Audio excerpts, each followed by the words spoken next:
मैं आपका अपना विशु राय हाजिर हूँ जुर्म की एक ऐसी सच्ची कहानी के साथ जिसको सुनकर आप हैरान रह जाएंगे। एक ऐसी खौफनाक कहानी जिसको सुनने के बाद हर कोई सोचने पे मजबूर हो जाता है। साथियों, मैं बात कर रहा हूँ बिहार की। बिहार के गोपालगंज की। गोपालगंज में एक थाना लगता है, कटैया थाना। कटैया थाना के अंतर्गत एक क्षेत्र आता है राजापुर।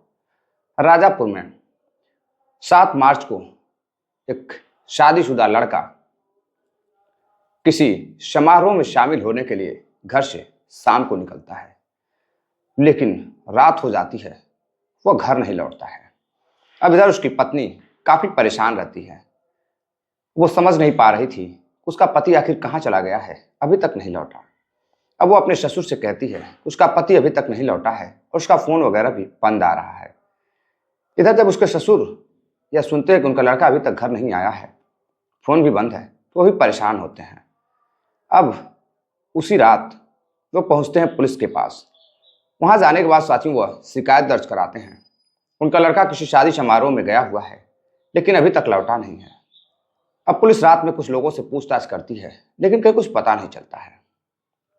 जैसे ही अगले दिन सुबह होती है, वैसे ही एक व्यक्ति पुलिस को फोन कर बताता है कि एक व्यक्ति जो गांव का लड़का गायब है, उसकी मोटरसाइकिल तालाब के किनारे सड़क के पास खड़ी है।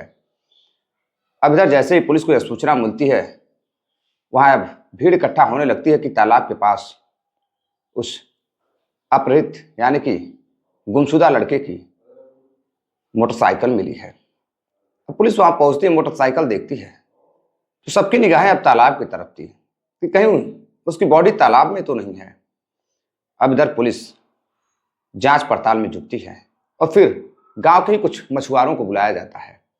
उन्हें तालाब में जांच करने के लिए कि कहीं बॉडी इस तालाब में तो नहीं है, उसमें भेजा जाता है। और जैसे ही मछुआरे तालाब में जाते हैं तो एक बॉडी बरामद होती है जो अंदर धंसी हुई थी। उसे किसी तरह से मछुआरे निकाल कर लाते हैं और जब तालाब के बाहर निकाल कर लाते हैं और पुलिस और गांव वाले देखते हैं तो उनकी आंखें फटी की फटी रह जाती है, सन्न रह जाती है।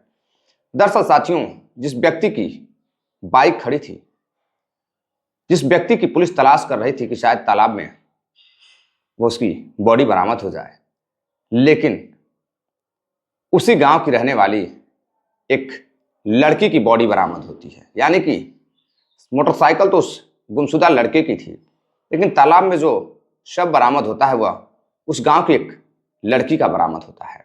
अब पुलिस हैरान रह जाती है, गांव वाले भी हैरान थे कि जिस व्यक्ति की पुलिस तलाश कर रही है, जो गांव का लड़का गायब है, उसका तो कुछ पता नहीं है, लेकिन ये क्या, गांव की एक लड़की की लाश तालाब से निकल रही है। आखिर अब यह क्या माजरा है? आखिर ऐसा क्या है कि जो लड़का गुमसुम है यानी कि गायब है गांव से, और सब किसी और का बरामद हो रहा है।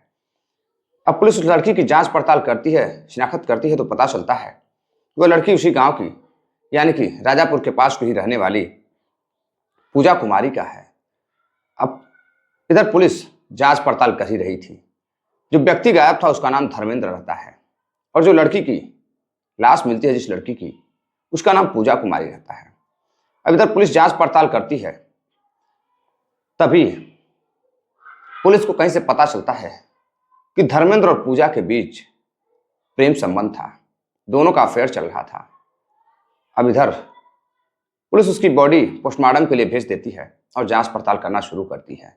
और अभी भी धर्मेंद्र की तलाश जारी थी, लेकिन तभी शक के बुनियाद पर बिना पर पुलिस पूजा कुमारी के घर जाती है तो उसके घर कोई नहीं रहता, सिर्फ एक लड़की जो पूजा कुमारी की बड़ी बहन रहती है।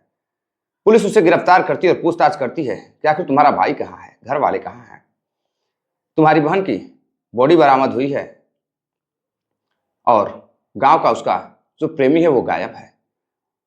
इधर पूजा की बड़ी बहन को कुछ समझ में नहीं आ रहा था।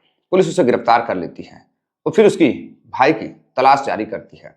जगह जगह पुलिस छापेमारी करती है और फिर एक दिन यानी कि अगले ही दिन उसी तालाब के किनारे से एक और बॉडी बरामद होती है। वह किसी और की नहीं बल्कि उसी गायब हुए व्यक्ति धर्मेंद्र की रहती है। अब बॉडी को पोस्टमार्टम के लिए भेज दिया जाता है और एक ही गांव में एक के बाद एक दो कत्ल। अब गांव वाले काफी हैरान थे, कुछ लोग सदमे में भी थे कि आखिर ये क्या चल रहा है। गांव में एक के बाद कभी लड़की तो कभी लड़के का शव बरामद हो रहा है, वो भी तालाब के किनारे से। इधर पुलिस जांच पड़ताल में जुटी रहती है और फिर एक दिन उसका भाई गिरफ्तार होता है। और जब उसका भाई रमेश गिरफ्तार होता है तो फिर एक ऐसी कहानी बताता है जिसको सुनकर सभी हैरान रह जाते हैं। किसी को यकीन नहीं हो रहा था कि धर्मेंद्र और पूजा के इश्क में ऐसा भी हो सकता है। दरअसल साथियों, आज से 7 महीने पहले धर्मेंद्र की शादी एक बेहद ही खूबसूरत लड़की के साथ होती है। शादी होने के बाद दोनों काफी खुश थे, तब कुछ अच्छा चल रहा था। धीरे धीरे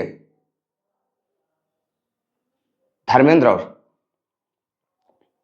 उसकी बीवी के बीच संबंध बनना शुरू हो जाता है और फिर एक दिन उसे पता चलता है कि उसकी पत्नी प्रेग्नेंट है। जैसे उसे पता चलता है, अब फिर वो अपनी पुरानी जिंदगी में लौट जाता है। अब अपने ही गांव की एक खूबसूरत लड़की पूजा कुमारी के साथ मेल मिलाप रखता है और फिर उससे बातचीत करने लगता है। दोनों छुप छुप कर फोन पर बातें भी करते थे और मिलते भी थे।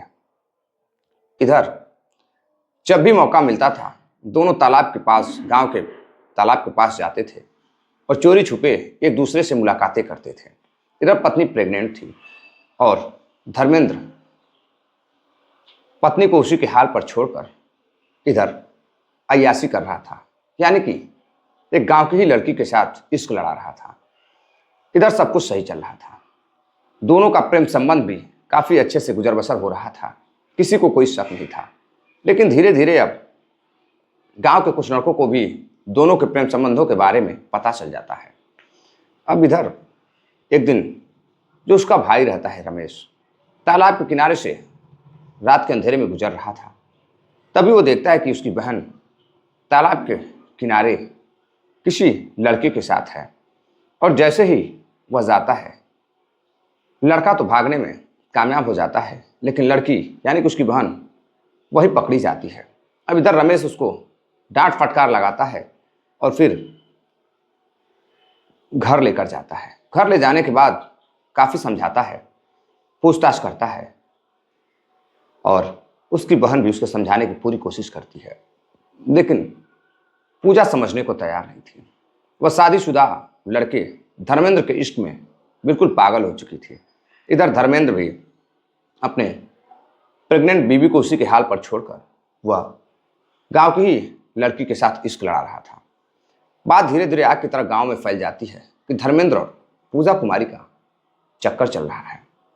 अब काफी बदनामी होने लगती है और रमेश फिर अपनी बहन को समझाता है। काफी समझाने के बाद भी दोनों को समझ में नहीं आ रहा था। इधर पूजा फिर से बातचीत करती है और फिर छुप छुप कर मिलने लगती है।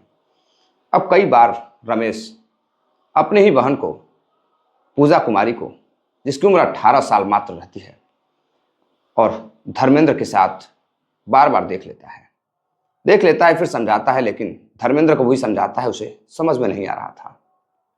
इधर पत्नी काफी परेशान थी।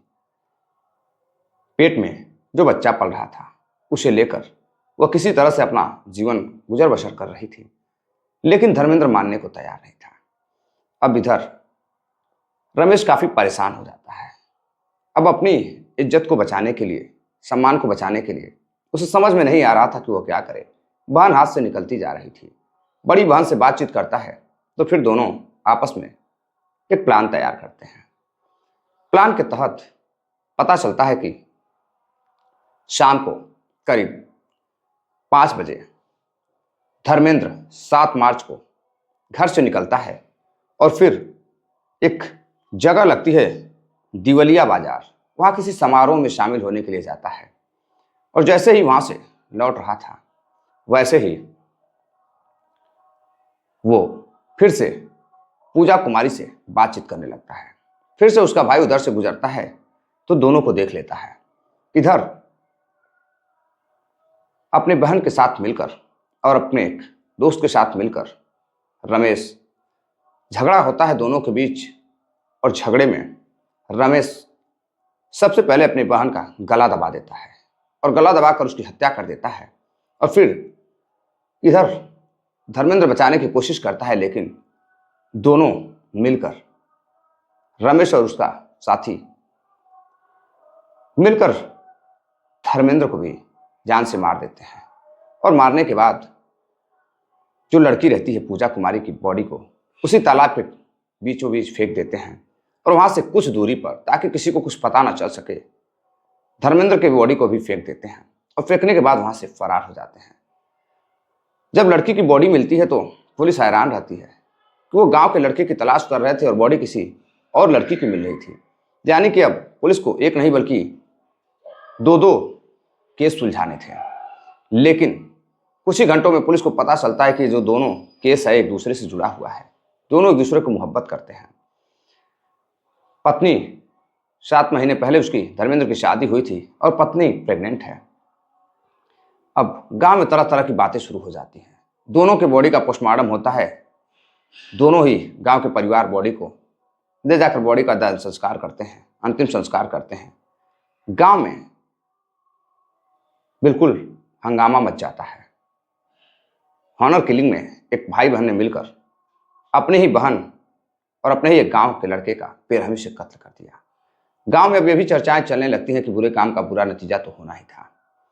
आखिर किसी के साथ इस तरह की घटनाएं होंगी तो भाई हो या पिता हो, फिर वह किस हद पर जाएगा किसी को कुछ भी पता नहीं था।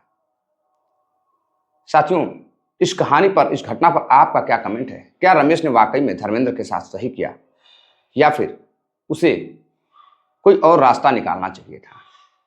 क्योंकि जुर्म तो जुर्म होता है और कानून सजा तो देगा ही। फिलहाल रमेश को पुलिस ने गिरफ्तार कर जेल में डाल दिया है और इस कहानी को सुनने के बाद हर कोई हैरान भी है कि आए दिन ऐसी घटनाएं लगातार सुनने देखने को मिलती हैं कि शादी के बाद भी लड़के, कभी गांव की लड़की तो कभी रिश्ते की लड़की के साथ प्रेम संबंधों में बच जाते हैं। अगर जो लड़का ऐसी हरकत कर सकता है वह गलत है, किसी भी लड़की के साथ करता है शादी के बाद तो, और यह कभी नहीं सोचता कि अगर उसकी पत्नी ऐसी हद पर उतर आए तो फिर उस लड़के की इज्जत का क्या होगा, उसका सम्मान कहाँ तक बचा रहेगा। तो साथियों, जैसी करनी वैसी भरनी। कहानी पर अपनी राय जरूर दीजिएगा। मिलते हैं एक और नई कहानी के साथ। तब तक के लिए आप सभी साथियों को नमस्कार, प्रणाम। अपना ख्याल रखिएगा, अपने परिवार का ख्याल रखिएगा। जय हिंद, नमस्कार।